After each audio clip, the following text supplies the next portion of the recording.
এবার পুলিশ লাইনে গোপন বন্দিশালা পাওয়া গেছে বলে জানিয়েছে গুম সংক্রান্ত তদন্ত কমিশন। গুম সংক্রান্ত তদন্ত কমিশনের সদস্য নূর খান জানিয়েছেন, বগুড়া পুলিশ লাইনে এ বন্দিশালা পাওয়া গেছে, যেখানে বিভিন্ন জায়গা থেকে বন্দীদের জিজ্ঞাসাবাদের নামে নির্যাতন করা হতো।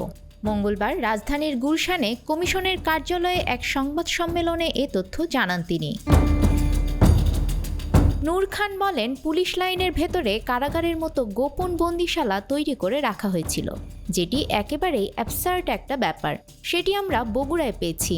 আমাদের ধারণা অনেক ক্ষেত্রে এ ধরনের বন্দিশালা আরও পাব। এসব বন্দিশালা গত 15 বছরে করা হয়েছে কিনা জানতে চাইলে নূর খান বলেন, এগুলো গত 15 বছরের মধ্যেই বানানো হয়েছে, সম্ভবত গত 10 থেকে 12 বছরের মতো। এখানে বিভিন্ন জেলা থেকে বন্দীদের এনে রাখা হতো, জিজ্ঞাসাবাদের নামে নির্যাতন করা হতো এবং এখান থেকেও অনেকের মৃত্যুর ঘটনা ঘটতে পারে। এর আগে গত 12 ফেব্রুয়ারি প্রধান উপদেষ্টা অধ্যাপক ডক্টর মোহাম্মদ ইউনূস দেশি বিদেশি গণমাধ্যম কর্মী ও ভুক্তভোগীদের নিয়ে আয়নাঘর পরিদর্শন করেন। আইনশৃঙ্খলা বাহিনীর মাধ্যমে বিভিন্ন শ্রেণীর মানুষকে জোরপূর্বক তুলে নিয়ে গিয়ে বিশেষ স্থানে রাখা হতো।